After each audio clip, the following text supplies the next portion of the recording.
నంద్యాల నియోజకవర్గంలో శిల్పా కుటుంబం దశాబ్దానికి పైగా శిల్పా సేవా సమితి ద్వారా శిల్పా మినరల్ వాటర్, శిల్పా సహకార సూపర్ మార్కెట్, శిల్పా మహిళా సహకార బ్యాంక్, శిల్పా స్కిల్ డెవలప్మెంట్ వివిధ సేవా కార్యక్రమాలను నిర్వహిస్తుండడం తెలిసిందే. అయితే నాటి నుండి నేటి వరకు వివిధ పార్టీల ప్రభుత్వాలు అధికారంలో ఉన్న శిల్పా సేవా సమితి కార్యక్రమాలను అడ్డుకోలేదు.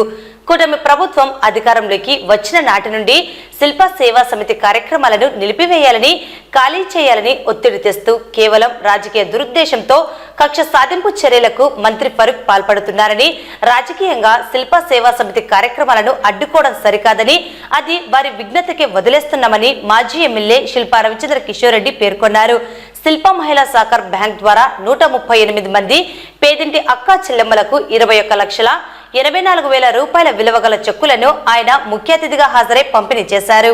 ఈ సందర్భంగా మాజీ ఎమ్మెల్యే శిల్పా రవిచంద్ర కిషోర్ రెడ్డి మాట్లాడుతూ, శిల్పా కుటుంబాన్ని రాజకీయంగా అడ్డుకోవాలని ఉంటే రాజకీయంగానే అడ్డుకోవాలే కానీ శిల్పా సేవా సమితి ద్వారా ప్రజలకు చేస్తున్న నిస్వార్థపూరిత సేవలను అడ్డుకోవడం సరికాదని, అది రాజకీయం కాదని వారి విఘ్నతకే వదిలేస్తున్నామని అన్నారు. నంద్యాల పట్టణంలో మంత్రి ఫరూక్ మాదిరి స్థలాలు, ఆస్తులు లేవని, కాబట్టే ప్రభుత్వానికి సంబంధించిన మార్కెట్ యార్డ్, షాపింగ్ కాంప్లెక్స్లలో ప్రభుత్వ నిబంధనలకు లోబడి బాడుగలు చెల్లిస్తూ సేవలను కొనసాగిస్తున్నామని తెలిపారు. అయితే గతంలో ఉన్న ప్రభుత్వాలు, నాటి ప్రజాప్రతినిధులు తమ సేవలను ఎన్నడూ అడ్డుకోలేదని, నేడు మంత్రి ఫరూక్ కక్షపూరితంగా రాజకీయ దురుద్దేశంతో శిల్పా సేవా సమితి ద్వారా చేపడుతున్న సేవా కార్యక్రమాలను అడ్డుకుంటున్నారని అన్నారు. ఇందులో భాగంగా ప్రథమానందేశ్వర స్వామి దేవస్థానం ఆవరణంలో వైఎస్ఆర్ కళ్యాణ మండపం ఖాళీ చేయించాలని, శిల్పా మహిళా సహకార బ్యాంక్, శిల్పా సహకార సూపర్ మార్కెట్లను ఖాళీ చేయమని ప్రభుత్వం ద్వారా ఒత్తిడి తీసుకువస్తున్నారని చెప్పారు. తాము ప్రజలకు సేవలు అందించడానికి మాత్రమే ఈ కార్యక్రమాలను చేస్తున్నామని, ఇందులో ఎటువంటి లాభాపేక్ష లేదని స్పష్టం చేశారు. దేవుని మరియు ప్రజల ఆశీర్వాదాలు శిల్పా కుటుంబంపై ఉన్నంతకాలం నంద్యాల ప్రజలకు తాము సేవలను అందిస్తామని తెలిపారు. నంద్యాల నియోజకవర్గ ప్రజలకు అందిస్తున్న ఈ సేవా కార్యక్రమాలను అడ్డుకొని నిలిపివేయడం ద్వారా శిల్పా కుటుంబానికి ఎటువంటి నష్టం రాదని, లేదని, కేవలం పేద ప్రజలకు మాత్రమే నష్టం వస్తుందని అన్నారు. మంత్రి ఫరూక్ చేతనైతే సేవా కార్యక్రమాలను తమ కంటే అనేక రెట్లు చేయాలని, తాము చేస్తున్న సేవలను అడ్డుకోవడం ఏమాత్రం సమంజసం కాదని తెలిపారు. వ్యవసాయ మార్కెట్ యార్డ్, షాపింగ్ కాంప్లెక్స్లు శిథిలావస్థలో నిరుపయోగంగా ఉన్న వాటిని శిల్పా సేవా సమితి నిబంధనల మేరకు వాటికి బాడుగను చెల్లిస్తూ తమ సొంత నిధులతో ఆ కాంప్లెక్స్లను మరమ్మతులు చేసి ప్రజలకు సేవలను అందిస్తున్నామని తెలిపారు. అలాగే శిల్పా మినరల్ వాటర్ ప్లాంట్లను నియోజకవర్గంలో దాదాపు 40కి పైగా ఏర్పాటు చేసి ప్రజలకు సురక్షిత త్రాగునీటిని అందిస్తూ పేద ప్రజల ఆరోగ్యాన్ని రక్షిస్తున్నామని తెలిపారు. మహిళా సహకార బ్యాంకు ద్వారా పేద, నిరుపేద మహిళలకు ఆర్థిక భరోసాను కల్పిస్తూ వారి కాళ్లపై వాళ్ళు నిలబడేటట్లు కుటుంబానికి ఆసరాగా ఉండే విధంగా అతి తక్కువ వడ్డీ రేట్లతో రుణాలను అందిస్తున్నామన్నారు. ఈ కార్యక్రమంలో శిల్పా మహిళా సహకార బ్యాంక్ డైరెక్టర్ పూర్ణిమ, మేనేజర్ హర్లీలా, సిబ్బంది, మహిళలు పాల్గొన్నారు. దాదాపు 21,84,000.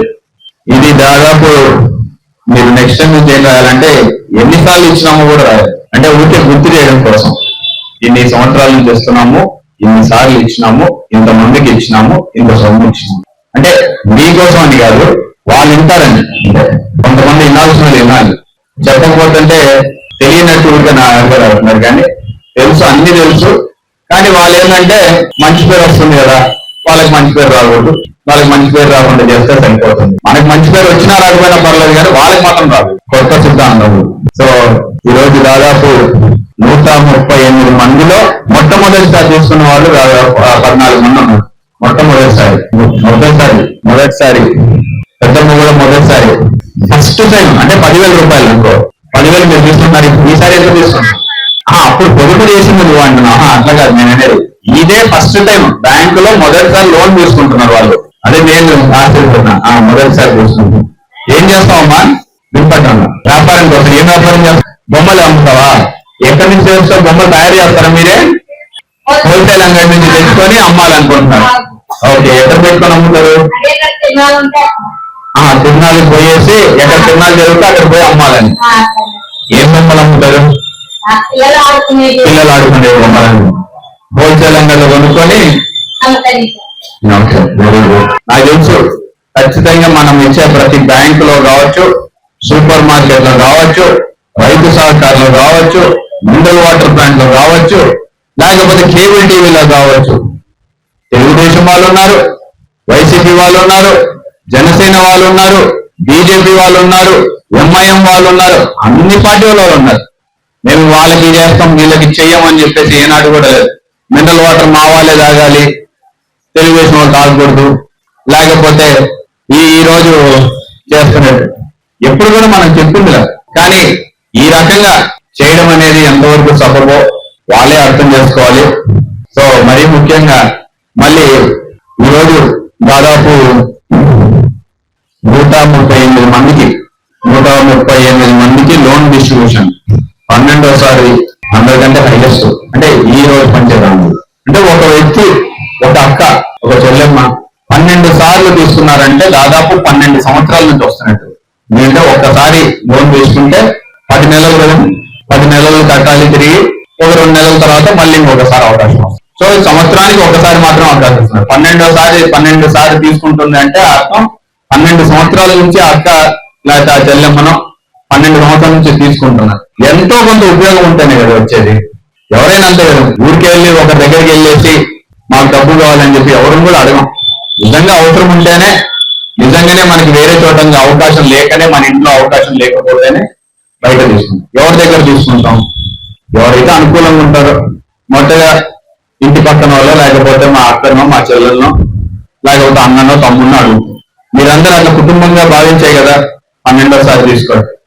నిజంగా ఇబ్బంది పెట్టిన వాళ్ళం అయ్యింటే బయట తీసుకుంటారు కొంతమంది. వాళ్ళు డబ్బులు దా అని అడిగితే రెండోసారి వాళ్ళ దగ్గరికి వెళ్ళి డబ్బు అడుగుతారు. అడగలేదు ఎవరైనా అంతే కదా. ఒకసారి ఇబ్బంది పెడితే ఆఖరి కుటుంబ సభ్యులైనా సరే ఒకసారి డబ్బు వాళ్ళ దగ్గర నుంచి తీసుకుంటే వాళ్ళు పొరపాటున ఒక మాట అన్నారని రెండోసారి మనం అడుగుతాం, అడగలేము కదా. మరి 12వసారి వస్తున్నారు, 11వసారి వస్తున్నారు, 10వసారి వస్తున్నారు, 8వసారి వస్తున్నారు అంటే శిల్పా మహిళా బ్యాంకు మీకు ఉపయోగపడిందనే కదా. ఈ బ్యాంకు పెట్టిన రోజే ఒకటే ఆలోచించాం, మా నాన్న ఇంట్లో వాళ్ళ కష్టాలు చూసినవాడు కాబట్టి, వాళ్ళ అమ్మ పడిన కష్టం చూసినాడు కాబట్టి, సరే ఆ భగవంతుడి దయతోటి, ఆ భగవంతుడి ఆశీర్వాదంతో, కొంచెం అదృష్టంతో 4 రూపాయలు సంపాదించుకోగలిగినాం. మా అమ్మ పడిన కష్టం ఒక అక్క పడకూడదు, ఇంకొక అమ్మ పడకూడదు అని చెప్పేసి దానికోసం పెట్టింది. మా నాన్నమ్మ నాకు గుర్తుండి,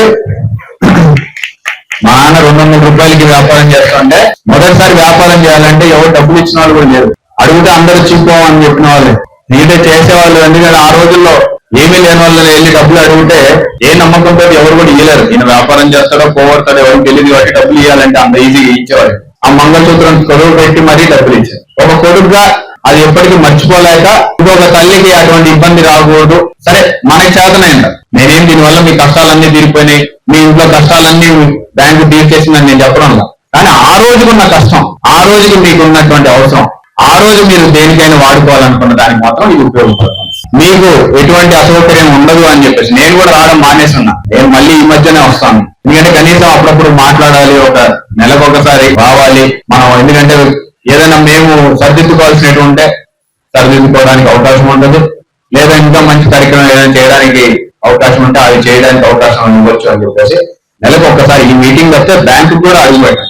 బ్యాంకు కూడా వీళ్ళే మేనేజ్ చేస్తూ ఉంటారు. సో అది కూడా దాంట్లో కూడా మళ్ళీ మీరు ఇబ్బంది పడకూడదు అని చెప్పేసి ఇంటికాడికి వచ్చి కూడా తీసుకునే పరిస్థితి కూడా ఉంది. ఇంటికాడికి వచ్చి తీసుకుంటారు, వచ్చి తీసుకుంటారు. ఎందుకంటే మళ్ళీ ఆడ నుంచి రావాలంటే ఆటో ఖర్చులు, మళ్ళీ ఆడ నుంచి వచ్చిన రోజు ఈడ మళ్ళీ ఏదో ఇంకో ఖర్చులు, ఆ ఖర్చు ఈ ఖర్చు పెరుగుతుంది. మళ్ళీ అది కూడా తగ్గించాలన్న ఉద్దేశంతో, ప్లస్ 10 మంది చెల్లెమ్మలకు ఉద్యోగం ఇవ్వాలన్న ఉద్దేశంతో, ఇంట్లో ఊరికే ఉండే బదులు 4 రూపాయలు సంపాదించుకోవాలన్న ఉద్దేశంతో చీరల వ్యాపారం అనేది మీ అందరికీ తెలుసు. ఎందుకంటే అందరూ చీరలు కొనుక్కోవడానికి వెళ్తుంటారు కాబట్టి ఎవరో ఒక అక్క చెల్లెమ్మ పెడుతూనే ఉంటారు. సో చీరల వ్యాపారం చేసే వాళ్ళు ఉంటారు. లేకపోతే కొంతమంది అజీజా ఆంటీ అని చెప్పేసి హైదరాబాద్ లో ఒక ముస్లిం అజీజా, ఆ ఆంటీ ఒక బిర్యానీ చాలా బాగుంటది. సో ఆమె బిర్యానీ ఎంత బాగా చేస్తుంటారో అందరూ మెచ్చుకోవడం స్టార్ట్ చేస్తే ఆ ఆంటీగా ఆ ఐడియా ఏంటంటే ఈ బిర్యానీ మన ఇంటి వరకు ఎందుకు పరిమితం చేయాలి, లేకపోతే మన ఫ్రెండ్స్ వరకు ఎందుకు పరిమితం చేయాలి, బయటకు కూడా చేసి పంపిద్దామండి. సో ఓన్లీ ఫోన్ చేస్తే ఇంటి నుంచి బిర్యానీ వస్తుంది. సో రోజు ఆ ఇంట్లో బిర్యానీ జరుగుతూనే ఉంటుంది. ఇప్పుడు 10 మందికి చేసే కొద్ది 100 మందికి చేస్తారు. సో ఆ రకంగా కొత్త ఆలోచనలతోటి కొంతమంది మెహందీ నేర్చుకున్నారు, మెహందీ ట్రైనింగ్ క్లాసులు ఉన్నాయి. ఇప్పుడు పెళ్లిళ్ళకి ప్రతి ఒక్కరికి కూడా చాలా ఇంపార్టెంట్. మెహందీ లేకుండా ఒక పెళ్లి చేసుకునే పరిస్థితి లేదు కాబట్టి ఆ పెళ్లికి బాగా చేసే వాళ్ళ కోసం అని చెప్పేసి ఎక్కుతూ ఉన్నారు. సో ఆ పెళ్లిల్లో ముందు రోజు అంతా ఇంకా ఎంతమంది అక్క చెల్లెములు అంటే వాళ్ళందరూ మెహందీ పెడితే ₹4. సో అలాంటివి. సో ఈ రకంగా మీలో ఎవరైనా మాట్లాడితే ఇంకా 10 మంది అక్క చెల్లెములకు ఉపయోగపడుతున్న ఉద్దేశంతో జరుగుతుంది. ఈ రోజు అంట దాన్ని ఖాళీ చేయాలి. వాళ్ళు 15 సంవత్సరాలు ఎవరున్నారు? మనం కాదు, అధికారంలో ఉన్నాం. ఇప్పుడున్న మంత్రి గారు ఆ రోజు కూడా ఉన్నాడు. అప్పుడు రెంట్కి ఇచ్చుకోవడానికి ఆయన మనసు రాలే, ఆయన దాని గురించి ఆలోచించాల. ఈ రోజు అంట రెంట్కి ఇవ్వాలని అనిపిస్తుంది. రెంట్ మనం ఏమైనా కట్టడం లేదా అంటే కడుతున్నాం. గవర్నమెంట్ చెప్పినట్టు 10% పెంచమంటే పెంచుతున్నాం. అయినా సరే ఈరోజు ఖాళీ చేయి. రైతు దాని పక్కన సరే సూపర్ మార్కెట్ ఖాళీ చేయి. బ్యాంకు కూడా ఉంది. మీకేమైనా ఇబ్బంది పెడుతున్నారు ఎవరైనా? మనం ఏమైనా ఎవరిదైనా కబ్జా చేసినామా? ఆడికి రెంట్ తీసుకున్నాం. ఇది నేను బాడికే తీసుకున్నాను. నేనేమన్నా ఎవరినైనా కొట్టో లేకపోతే బలవంతంగా లాక్కొని అంటే నాది తప్పు, కానీ లాక్కున్న వాళ్ళు తప్పు కాదంట, కొట్టేవాడికి తప్పు కాదంట. కానీ రెంట్కి తీసుకొని రెంట్ డబ్బులు కట్టేవాళ్ళు తప్పదు. దాని మీద చెప్తే దానికి కూడా మేము అదే అర్థం. నేను రెంట్ కట్టకపోయినంటే, నేను డబ్బులు సక్రమంగా టైం ఇవ్వకపోయినంటే నేను నాది తప్పదు. నేను అన్ని కరెక్ట్ కడుతున్నా. 2 సంవత్సరాల నుంచి లీజు చేయకుండా ఇబ్బంది పెడుతూ ఉన్నారు, కానీ రెంట్ మాత్రం తీసుకుంటున్నారు. ఈ రోజు కూడా రెంట్ తీసుకుంటున్నారు, తీసుకోకుండా ఉండడం కాదు. ఎందుకు చెప్పాల్సి వస్తుందంటే చెప్పక తప్పడం కాదు. నాకు కానీ నిజంగానే నాకు కానీ రాజ్ థియేటర్ నా స్థలమే అయ్యిందంటే, నాకు కానీ కళ్యాణ్ థియేటర్ లాంటి స్థలం నాకే ఉందంటే అక్కడే బ్రహ్మాండమైన బిల్డింగ్ కట్టుకొని అక్కడే ఇచ్చింది. ఇంకొక 2% వేస్తే ఎక్కువనే ఇచ్చిండు వాడిని. ఎందుకంటే నాకు ఇంకా రెంట్ కూడా బాడీ కూడా మిగిలిపోతుంది కదా, బాడీ కట్టాల్సిన పని కూడా. కానీ అట్లా కాదు, మనం చేయం, ఇంకొకరిని చేయండి. ఆడొకటి మినరల్ వాటర్ ప్లాంట్ మీద మా బొమ్మ ఉందని చెప్పేసి దాని మీద ఎల్లో పెయింట్ పూసినారు. పసుపు రంగు కొట్టేంత మాత్రాన ప్లాంట్ మనం పెట్టినది కాకుండా పోతుంది. ఎలాగంటే పోటీ పడాలంటే పోటీ పడు. మేము 10 పెడితే నువ్వు 20 పెట్టు. భగవంతుడు మిమ్మల్ని ఇంకా బాగా ఆశీర్వదించినారు. మాకంటే ఎక్కువ డబ్బులు ఉన్నవాళ్ళు మీరు, మాకంటే ఎక్కువ ఆస్తులు ఉన్నాయి నంద్యాలలో, మాకంటే ఎక్కువ సేవ చేయమని చెప్పి మేము అడుగుతాం. అట్లా కాదు, మేము చేయం, ఇంకోటి చేయండి. ఇది ఈ రోజు పరిస్థితి. గతంలో కూడా మీరు చూసినారు, రాజకీయాల కంటే 2010లో ఈ 2 చూస్తున్నప్పుడు కాంగ్రెస్ ప్రభుత్వం ఉంది. 2014లో తెలుగుదేశం ప్రభుత్వం వచ్చారు. 2017 నుంచి 19 వరకు మనం వైసీపీ, కానీ తెలుగుదేశం ప్రభుత్వమే ఆనాడు కూడా లీజ్ ఎక్స్టెన్షన్ చేసింది. 5 సంవత్సరాల్లో కూడా 2 సంవత్సరాలు మనం ప్రతిపక్షంలో ఉన్నా సరే చేసింది. ప్రతి గవర్నమెంట్ కాంగ్రెస్ లో కూడా ఆనాడు మనల్ని మంత్రి పదవి తీసేసిన తర్వాత కూడా మన దానికి ఎక్స్టెన్షన్ కాంగ్రెస్ చేసింది. తెలుగుదేశం పార్టీలో కూడా 5 సంవత్సరాలు చేసినారు, వైసీపీ ప్రభుత్వంలో చేసినారు. ఈసారికే వాళ్ళకి అందరికీ నొప్పొచ్చింది. నిజంగానే మేము తప్పు చేసిందంటే, నిజంగానే ఇవన్నీ మంచి కార్యక్రమాలు కాకపోయిందంటే 2014లో కలిసి పోటీ చేసింది ఎవరమ్మా? మేము పరువు గారే కదా. ఆయన ఎంపీగా చేసినారు, మేము ఎమ్మెల్యేగా చేసినాం, మా నాన్నగారు ఎమ్మెల్యేగా చేశారు. కలిసే కదా పోటీ చేసింది. మేము మంచోళ్ళం కాదు, మేము దోచుకు తింటున్నాం, మేము ప్రజల సొమ్ములో దోచుకు తింటున్నాం అంటే మాతో కలిసి పోటీ చేసినారా లేదా? శిల్పమోహన్ రెడ్డి ఓటేమని చెప్పి అడిగినారా లేదా? రాజకీయాల వరకే పరిమితం చేస్తే బాగుంది.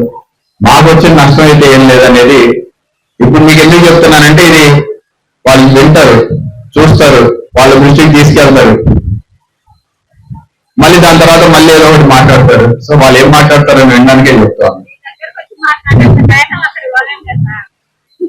మీరుగా చెప్పేది వాళ్ళు ఈ మధ్య మైకు దొరికిందని ప్రతి ఒక్కరు మాట్లాడుతున్నాను. నేను కూడా వెయిట్ చేస్తాను. సరే మాట్లాడిన వాళ్ళు అందరూ మాట్లాడుకొని చెప్తాను. ఇంకొక 3.5 సంవత్సరాల తర్వాత మళ్ళీ ఈ రోజు రాసి చెప్తా ఉన్నా, ఖచ్చితంగా మీ అందరి ఆశీర్వాదంతో మళ్ళీ మనం అధికారంలోకి వస్తాం. ఆ రోజు ప్రతి మాటకి ప్రతి దానికి జవాబు ఇస్తామని కూడా తెలియజేసుకుంటూ, 2010వ సంవత్సరం డిసెంబర్ లో మొదలైందంటే ఇది 15వ సంవత్సరం కంప్లీట్ చేసుకోబోతాం. ఇంకో 2 నెలలు ఉంటే అంటే 15 సంవత్సరాలుగా కూడా ఒక కోఆపరేటివ్ డిపార్ట్మెంట్ కింద ఉన్నటువంటి సంస్థ ఈ రోజు 100% రికవరీతో ఇంతమంది మహిళలకు సేవలు అందిస్తున్నది అంటే దాంట్లో ఎటువంటి లోపాలన్నా ఉంటే ఇన్ని రోజులు నడుస్తుందా?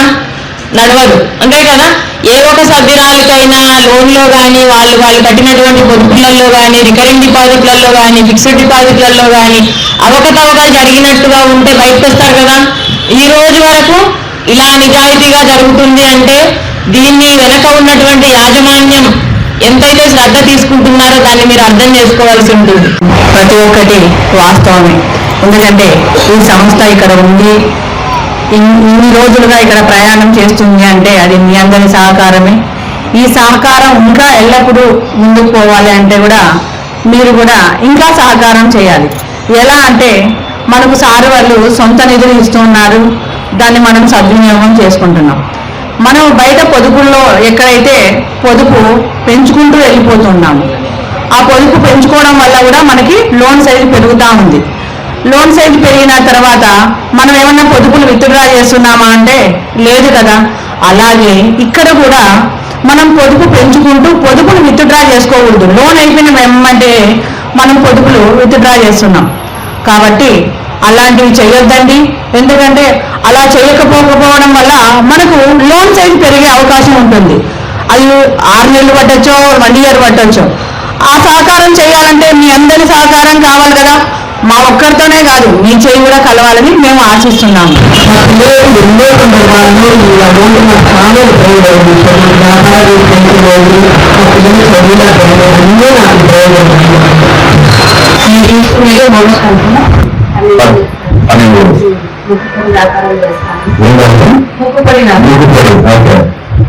ఎక్కడ అమ్ముతారు? బస్సులకి వేసుకొని కిందల్లో అమ్ముతాం. ఎక్కడ కొంటారు? ఇంట్లో చేస్తాం. గాలి పళ్ళు కొనుక్కొని వచ్చి అమ్ముతాం. బాగానే జరుగుతున్న వ్యాపారం. కోటా స్ట్రీట్ లో ఉందా? బండి పెట్టుకొని బండి మీద ఏం వేస్తావు? రావచ్చు ఒక రోజు. మేడం వాళ్ళకు నమస్కారము.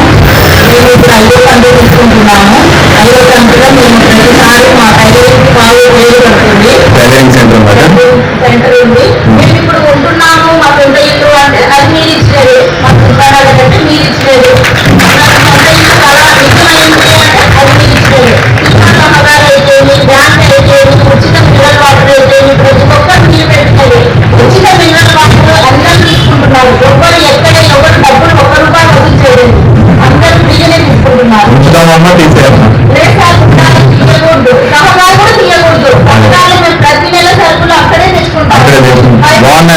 బాగుంటాయి సార్, సరుకు బాగుంటుంది. 5% కూడా తక్కువ ఉంటుంది. ప్రతి ఒక్క సరుకు నాణ్యత ఉంటుంది. బయట కంటే బాగుంటుంది, నాణ్యతగా కూడా ఉండాలి. కానీ అది మాత్రం తీసేయకూడదు సార్, ఉండాలి. అది మాత్రం ఖచ్చితంగా ఉండాలి.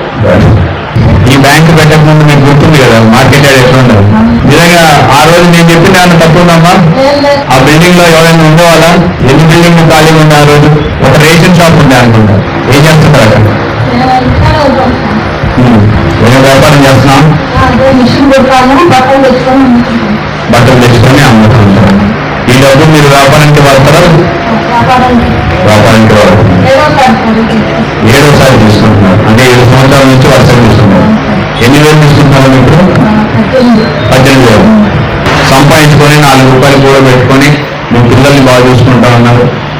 సో మాకు ఈ బ్యాంక్ ఒక లక్ష్యం వచ్చేసి మీ కుటుంబాలని ఆ రకంగా చూడాలనేది. ఈ డబ్బుని ఏదో మీరు వాడుకున్నారు మళ్ళీ తిరిగి కట్టినారు అనేది కాకుండా ₹10,000 ఇస్తే దాన్ని 15,000 చేసుకోండి. ₹20,000 ఇస్తే దాన్ని 30,000 చేసుకోండి. దాంతో మీరు వ్యాపారంలో అభివృద్ధి చెంది ఇంకొక మీలాంటి వాళ్ళకు ఒక 2కో 3కో ఉద్యోగ అవకాశాలు కల్పించాలనే ఉద్దేశంతో పెట్టిన బ్యాంకు. సో అదే మాదిరిగా భవిష్యత్తులో కూడా కొనసాగుతూ ఉంటుంది. సో మీ అందరి నేను కోరేదల్లా ఒకటే, మీ అందరి ఆశీర్వాదం మాత్రం ఎప్పుడు మాపై ఉంచాలని చెప్పేసి మాత్రమే నేను మిమ్మల్ని అందరినీ ప్రార్థిస్తున్నాను. మరి ఈరోజు ఛాన్సెస్ ఎక్కువసేపు మాట్లాడిన మామూలుగా అయితే 15-20 నిమిషాల్లో ముగించేస్తాం.